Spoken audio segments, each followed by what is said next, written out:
Hello everyone, this is Priyanka and welcome to pre explore. और good morning to all of you. कैसे हैं आप सब?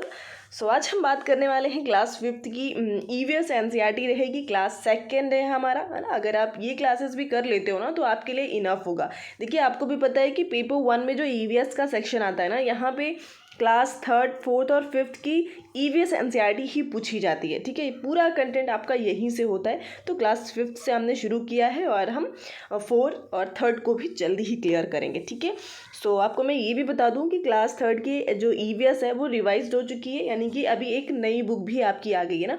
तो उसमें बहुत सारे चैप्टर्स भी कम हुए हैं, तो उसे भी हम डिस्कस करेंगे। खैर, हमें पुराना भी करना है और नया भी करना है, बिकॉज सीटेट के सिलेबस में टॉपिक्स तो आपके वही है ना। तो टॉपिक वही है, इट्स मीन हमें पुराना भी पढ़ना है और नया भी पढ़ना है। तो उस हिसाब से हम चीज़ों को करेंगे ना। खैर, सेपरेट वीडियो में मैं आपको बताऊंगी क्लास 3rd और 6th दोनों में चेंजेस आए हुए हैं। क्या चेंजेस हैं ये हम आपके साथ डिस्कस करेंगे। ठीक है, तो चलिए शुरू करेंगे अपनी क्लास को। और पहला है, यहाँ पे आपने क्लास 5th में देखा होगा ना, तो एक चैप्टर है जहाँ पे सपेरों से रिलेटेड है। तो जो सपेरे होते हैं ना, वो एक अलग तरीके का, जैसे उनके पास बीन भी होती है और साथ में कई सारी चीज़ें होती हैं। ठीक है, तो जैसे कि आपको मैं बता दूं, बीन, तुम्बा और खंजरी, ये 3 एक तरीके से म्यूजिकल इंस्ट्रूमेंट आप मान के चल सकते हैं। ठीक है, ये क्या है, तीनों ही सूखी लौकी जो होती है ना, उसकी हेल्प से बनाए जाते हैं। और ये आपका एग्जाम में पूछा गया है। ठीक है, कि भाई कौन कौन से इंस्ट्रूमेंट है जो सूखी लौकी से बनाए जाते हैं। अगर और अभी रिसेंटली पूछे जा रहे हैं। ठीक है, ऐसा भी नहीं है कि बहुत 2020 के बाद का मैं पहले का डिस्कस कर रही हूँ, ये उसके बाद ही आपका ये क्वेश्चन देखने को मिला है। ठीक है, कि कौन सी ऐसी सब्जी है जिसका इस्तेमाल इनमें से किसी को बनाने में किया जाता है। तो यहाँ पे एक नाम और लिखा है जो कि है ढोल। तो ढोल का बनाने में लौकी का इस्तेमाल नहीं करते हैं ना, बट उसमें जो भी जहाँ से आवाज़ निकलती है ना ढोलक में, आप जानते ही होंगे ढोलक का शेप। ठीक है, तो यहाँ भी किसी ना किसी एनिमल का जो ही ये जो लगाया जाता है ना होता है। बट फिलहाल सब्जी का इस्तेमाल किया जाता है लौकी, सूखी लौकी का, बीन, तुम्बा और खंजरी बनाने में। ठीक है, तो ये क्लियर हुआ होगा। और इस सपेरों के द्वारा ही ये इस तरीके का जो म्यूज़िकल इंस्ट्रूमेंट है वो यूज़ करा जाता है। ठीक है, एक और उसी चैप्टर से है जिसे हम जानते हैं कालबेलिया नाच कहते हैं। ठीक है, तो ये कालबेलिया, ये एक मुद्रा जो कि आप फिगर में देख पा रहे हो, स्पेशली फीमेल्स के द्वारा ही ये डांस परफॉर्म किया जाता है। कहाँ पर? तो राजस्थान में किया जाता है, राजस्थान के अजमेर और कई सारे डिस्ट्रिक्ट में। ठीक है, और कालबेलिया एक समुदाय भी है।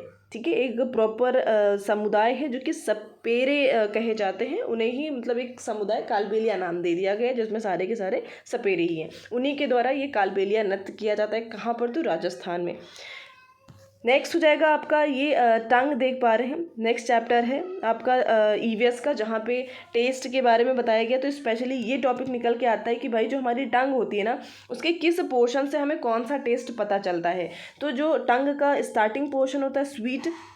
ठीक है, यहाँ पे क्या होता है, इससे स्वीट हमें मीठा पता चल रहा है। ठीक है, और ये जो इधर वाले, इधर कौन से टेस्ट बर्ड्स होते हैं, तो ये दोनों होते हैं आपके सॉरी, यानी कि खट्टा टेस्ट हमें यहाँ से मिलता है, खट्टा यहाँ से मिलता है। ठीक है, और सॉल्टी भी इधर साइड से ही दोनों हमें मिलते हैं, सॉल्टी यानी कि नमकीन टेस्ट, और बिटर यानी कि तीखा जो टेस्ट आता है ना, वो हमें ये लास्ट वाले पोर्शन से आता है। ठीक है, जो तीखा कड़वा जो भी फील होता है हमें, वो हमें लास्ट वाले सेक्शन से फील होता है। साइड वाले से खट्टा होता है, ठीक है, इधर वाले से सॉल्टी होता है, और शुरुआत में हमें स्वीट टेस्ट, मीठा जो टेस्ट है ना, वो यहाँ से आता है। तो ये चीज़ें आप समझ गए होंगे। और नेक्स्ट ये फैक्ट काफ़ी इंपॉर्टेंट है कि हमारे इंडिया में कितने तरीके के सांप हैं जो काफ़ी ज़्यादा जहरीले हैं ना। हमारे देश में पाए जाने वाले सांपों में से, ठीक है, जो सांप जितने भी पाए जाते हैं, केवल 4 तरह के सांप ही जहरीले होते हैं ना, जिनमें से नाग, करैत, दुबोया, अफाई ना, इन सभी के पिक्चर्स भी आप देख पा रहे हो, यहीं पे दिया गया है।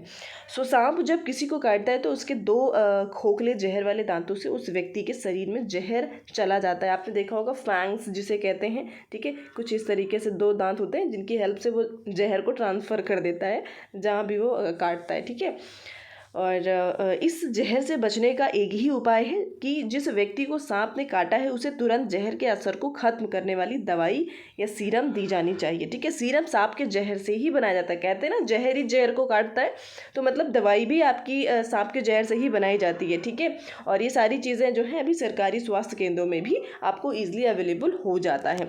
तो ओवरऑल इम्पॉर्टेंट फैक्ट हमारा ये था कि अभी 4 तरह के जहरीले सांप हैं जिन्हें हम नाग, करैत, दुबोया और अफाई कहते हैं। ठीक है, सो नेक्स्ट फैक्ट पे आते हैं। भाई इस चैप्टर में स्पेशली सिर्फ एक ही चीज़ निकल के आई है विच इज़ मामड़ी तांड्रा। ठीक है, जो कि एक तरीके का जो हम सब ने ही खाया होगा। ठीक है, और इसे आंध्र प्रदेश में मामड़ी तांड्रा कहते हैं, जो कि आम पापड़ है ना। जब आम होता है और हम आम को स्टोर करना चाहते हैं ना, तो भाई आम तो सड़ जाएगा, तो उसे क्या करते हैं, उसका रस निकाल करके उसे धूप में सुखा लिया जाता है, आम पापड़ बन जाता है, और उसे ही हम क्या करते हैं फिर बाद में आराम से यूज़ कर सकते हैं। वेस्ट भी नहीं होता है, ख़राब भी नहीं होता है फिर वो। सो ये एक छोटा सा फैक्ट। आते हैं नेक्स्ट जो कि बहुत ज़्यादा इम्पॉर्टेंट है, और ये हो जाता है आपका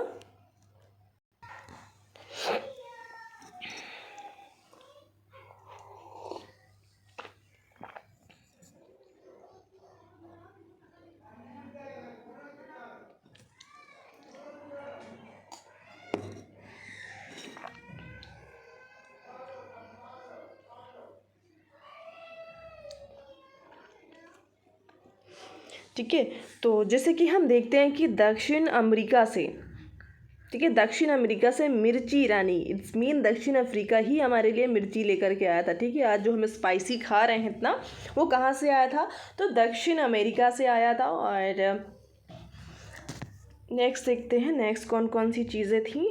जैसे कि भिंडी है ना, भिंडी कहाँ से आया है, तो भिंडी आया था हमारा अफ्रीका से, भिंडी अफ्रीका से आया। दक्षिण अमेरिका से मिर्ची आई थी। और नेक्स्ट देख सकते हैं कि चीन से सोयाबीन आया था। ठीक है, चीन से क्या आया था भाई, सोयाबीन आया था।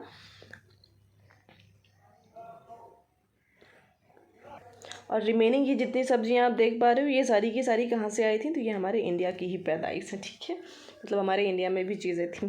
सो ये सारी सब्जियां कहाँ से आई, जैसे 3 हमने बात करी, भिंडी अफ्रीका से आई, दक्षिण अमेरिका से मिर्ची आई थी आपकी, और सोयाबीन चाइना से आई थी ना। बाकी रिमेनिंग जितनी भी आप देख पा रहे हो, सो ये सारी कहाँ से आई थी, हमारे इंडिया के ही हैं।